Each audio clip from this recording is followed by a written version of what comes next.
Yo, j'espère que vous allez bien, c'est votre Bégal Sen. Alors aujourd'hui, une petite vidéo très rapide, on va parler du changement de statut. Si vous ne le savez pas, actuellement on est sur la période du changement de statut. Très souvent c'est le mois de juillet, août, septembre et j'ai énormément d'étudiants qui me posent des questions dessus. C'est une vidéo qui ne va pas concerner tout le monde parce que tout le monde ne fait pas des changements de statut. Et dans cette vidéo, je vais tout simplement essayer de donner quelques informations aux étudiants qui sont en train de faire le changement de statut pour leur permettre d'éviter certaines erreurs, mais surtout de pouvoir faire leur changement de statut en toute tranquillité. Donc, si c'est bon pour vous, c'est parti.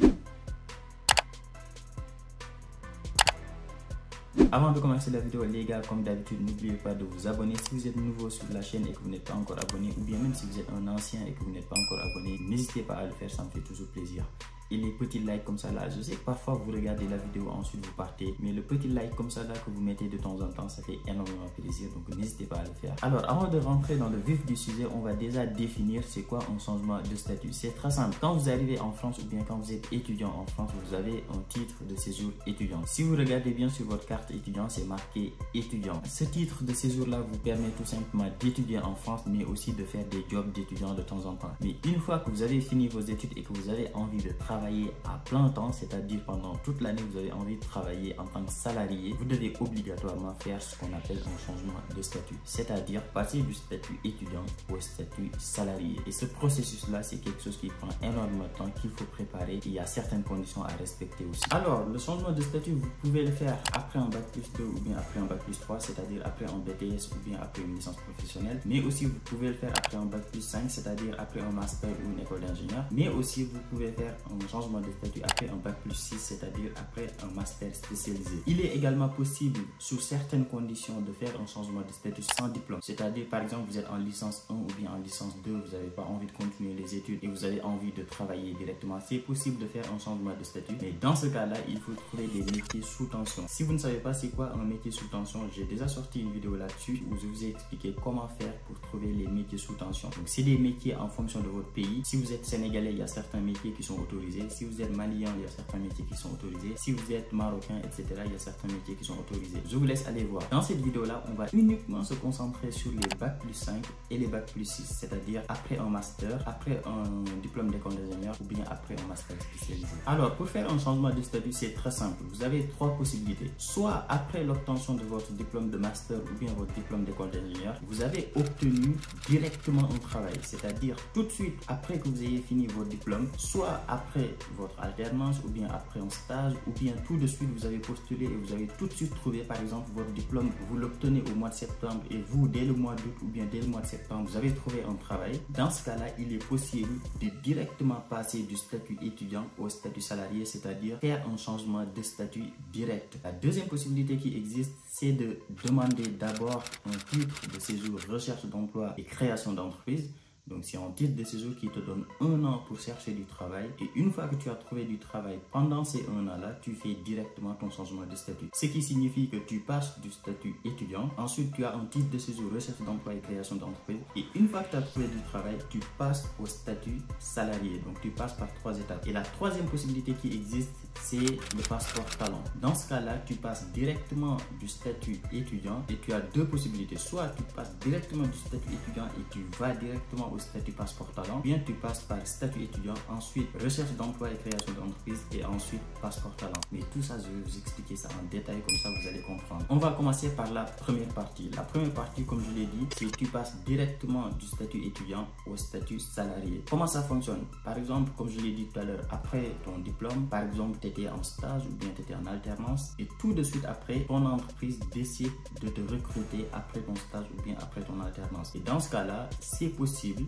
de déposer directement un dossier de changement de statut, soit sur le site, soit directement à la préfecture. Et comment ça se passe? Il faut d'abord, de toute façon, dans toutes les situations que je vais vous citer, vous devez obligatoirement demander une autorisation de travail, sauf pour le titre de séjour recherche d'emploi et création d'entreprise. Celui-là, pour le déposer, vous n'avez pas besoin d'autorisation de travail. C'est après, quand vous allez passer au changement de statut, que vous aurez besoin d'autorisation de travail. Mais par contre, quand vous allez faire votre changement de statut, là, il faut une autorisation de travail. Donc je reviens sur le premier point. Après votre diplôme, après votre stage, après votre alternance, l'entreprise décide de vous recruter tout de suite, ou bien tout de suite après votre diplôme, vous allez chercher du travail et vous allez tout de suite trouver. Comment ça marche? D'abord, vous allez voir votre entreprise et vous allez lui demander de vous faire une demande d'autorisation de travail sur le site du ministère de l'Intérieur. C'est l'entreprise qui va faire cette demande d'autorisation de travail là, c'est pas vous. Mais par contre, ils vont avoir besoin de vos informations. Par exemple, il va te demander ton passeport, ton titre de séjour, etc.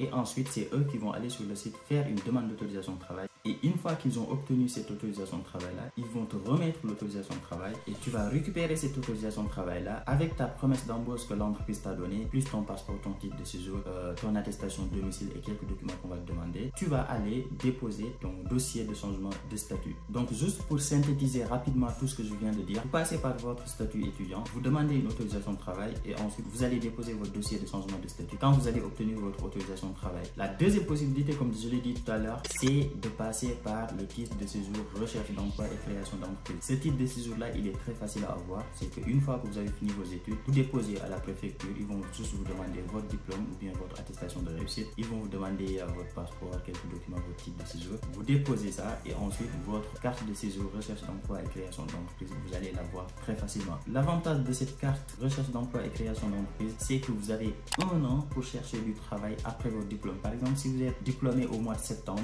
vous avez jusqu'au septembre de l'année prochaine pour chercher du travail. Et avec ce titre de séjour également, vous pouvez commencer à travailler tout de suite et vous n'avez pas besoin d'attendre. Par exemple, vous avez postulé et vous avez été accepté dans une entreprise, vous n'avez pas besoin d'aller déposer votre changement de statut, d'attendre la réponse de la préfecture pour commencer à travailler. Vous n'avez pas besoin de tout ça. Tout de suite, quand vous allez obtenir du travail, vous pouvez aller signer votre contrat, commencer à travailler. Et une fois que vous avez commencé à travailler, vous demandez à votre entreprise de vous faire une autorisation de travail et ensuite vous allez déposer votre changement de statut tranquillement, sans pression. Donc voilà, c'est beaucoup plus simple. Donc le seul point de vigilance de cette carte de séjour recherche d'emploi et création d'entreprise, c'est que ce n'est pas autorisé pour tout le monde. C'est autorisé à tout le monde, sauf aux Algériens. Je suis désolé, tous les Algériens, vous n'avez pas droit au titre de séjour recherche d'emploi et création d'entreprise. Donc pour vous, une fois que vous allez finir vos études, vous êtes obligé tout de suite de trouver du travail et ensuite d'aller déposer un changement de statut à la préfecture. Par contre, je vois beaucoup d'Algériens, ce qu'ils font, c'est qu'ils vont trouver une autre formation, par exemple un autre master, et ensuite ils vont s'inscrire et continuer un peu les études et continuer également à chercher du travail. Et une fois qu'ils ont trouvé du travail, ils font le changement de statut. La troisième possibilité, comme je l'ai dit tout à l'heure, c'est le passeport talent. Par contre, le passeport talent, déjà si vous ne savez pas qu'est-ce que c'est, je vais vous définir c'est quoi un passeport talent. Le passeport talent, c'est tout simplement un titre de séjour de 4 ans. Et ce titre de séjour là, ce n'est pas donné à n'importe qui, c'est donné uniquement à ce qu'on appelle des salariés qualifiés ou bien des créations d'entreprises innovantes. Ça veut dire quoi tout ça? En gros, si tu es salarié et que tu gagnes plus de 42 000 euros brut annuels, ou bien si tu trouves une entreprise qui est prête à te payer 42 000 euros brut annuels, en déposant ton changement de statut, au lieu de demander un titre de séjour salarié, tu peux demander une carte de séjour passeport talent. Et donc tu as 4 ans au lieu de 1 an. Et ce type de séjour là, il te permet beaucoup de choses que la carte de séjour salarié ne te permet pas. Mais si vous voulez des détails, je vous ferai une autre vidéo sur le passeport talent. Comme ça, je vais vous expliquer tous les avantages du passeport talent. Maintenant, comment ça se passe pour le passeport talent? Le passeport talent, c'est exactement comme le titre de séjour salarié. Vous avez deux possibilités. Soit tout de suite à la fin de vos études, vous avez obtenu une entreprise qui vous propose plus de 42 000 euros. Dans ce cas-là, vous faites directement un changement de statut salarié. Mais au lieu de faire un changement de statut salarié normal, vous demandez un changement de statut passeport talent. Et la deuxième possibilité, c'est tout simplement une fois que vous avez pris une carte de séjour recherche d'emploi et création d'entreprise et une fois que vous avez obtenu une nouvelle entreprise qui accepte de vous proposer un salaire de 42 000, quand vous allez faire votre changement de statut, pareil, vous demandez un passeport talent au lieu de demander un titre de séjour salarié normal. Maintenant, je vais vous donner tout de suite les deux conditions qui sont obligatoires si vous voulez faire un changement de statut très facilement sans aucun problème. La première condition, c'est que vous devez trouver un travail dans votre domaine. Par exemple, si vous êtes informaticien, vous devez avoir un travail dans le domaine de l'informatique. Si vous êtes mathématicien, pareil, il faut avoir un travail dans le domaine mathématique. La deuxième condition, c'est que vous devez avoir un salaire minimum de 2600 euros brut mensuel, ce qui fait aux environs de 32 000 euros brut annuel. Maintenant, est-ce que ça veut dire que si tu n'as pas ce salaire-là, tu ne vas jamais réussir ton changement de statut? C'est là que vous allez comprendre l'importance de la carte de séjour recherche d'emploi et création d'entreprise. Quand vous allez faire votre changement de statut, je vous ai expliqué trois possibilités. La première possibilité, c'est de passer directement du statut étudiant au statut salarié, donc changement de statut direct. La deuxième possibilité, c'est de passer par titre de séjour étudiant carte de séjour, recherche d'emploi et création d'entreprise, ensuite faire un changement de statut quand vous allez avoir du travail. Maintenant, est-ce que ça veut dire que si vous n'avez pas ce salaire-là, vous n'aurez jamais votre changement de statut? C'est un peu plus compliqué que ça. En gros, pour faire simple, si vous avez le salaire qui a été demandé par la préfecture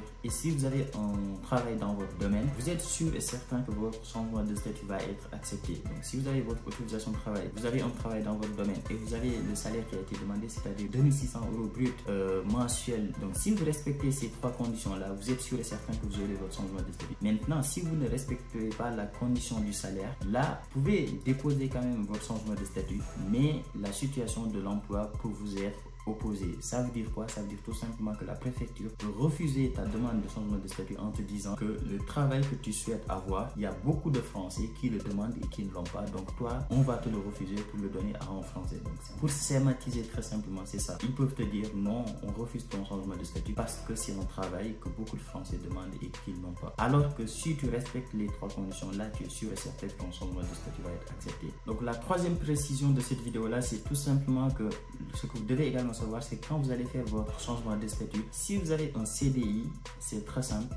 Dans ce cas-là, vous allez avoir un titre de séjour salarié sans aucun problème. Par contre, si vous avez un CDD, que ce soit un CDD de 6 mois ou bien un CDD de 12 mois ou bien un CDD de 8 mois, dans ce cas-là, vous allez avoir ce qu'on appelle un titre de séjour salarié temporaire. La différence entre les deux, c'est ça. J'ai envie même de dire la différence entre les trois. Vous avez le titre de séjour salarié temporaire, vous avez le titre de séjour salarié tout court et vous avez le titre de séjour salarié qualifié ou passeport talent. La différence entre les trois, c'est que le titre de séjour salarié temporaire, c'est un titre de séjour si tu as un CDD, que ce soit un CDD de 8 mois, 6 mois, 12 mois. Titre de séjour salarié simple, c'est un titre de séjour d'1 an. Pour ce titre de séjour-là, c'est si vous avez un salaire de 2600 €. Et le titre de séjour passeport talent ou salarié qualifié, et ce titre de séjour-là, c'est si vous avez un salaire minimum de 42 000 € brut annuel. Donc, si vous voulez savoir combien ça fait par mois, vous le divisez par 12. Donc, c'est la différence entre les trois titres de séjour. Bref, c'est une vidéo un peu compliquée, je conçois. Il y a beaucoup de choses, il y a beaucoup d'informations à retenir. Donc, si vous avez des questions, dites-les en commentaire. S'il y a des petits points qui ne sont pas clairs ou bien vous dites ouais c'est flou etc, c'est pas grave, dites-le moi dans les commentaires, je vous ferai une autre vidéo pour détailler un peu plus sur certains aspects où j'ai pas été clair. Voilà, n'hésitez pas, dites-moi en commentaire ce que vous avez pensé de la vidéo et si vous êtes en train de faire un changement de statut, bon courage à vous et dites-moi où est-ce que vous en êtes. N'hésitez pas à me dire sur Instagram, il n'y a pas de soucis, je vais vous expliquer un peu plus en détail s'il y a des choses que vous n'avez pas compris. Voilà pour cette vidéo là, nous on se dit à très vite pour une nouvelle vidéo. Ciao.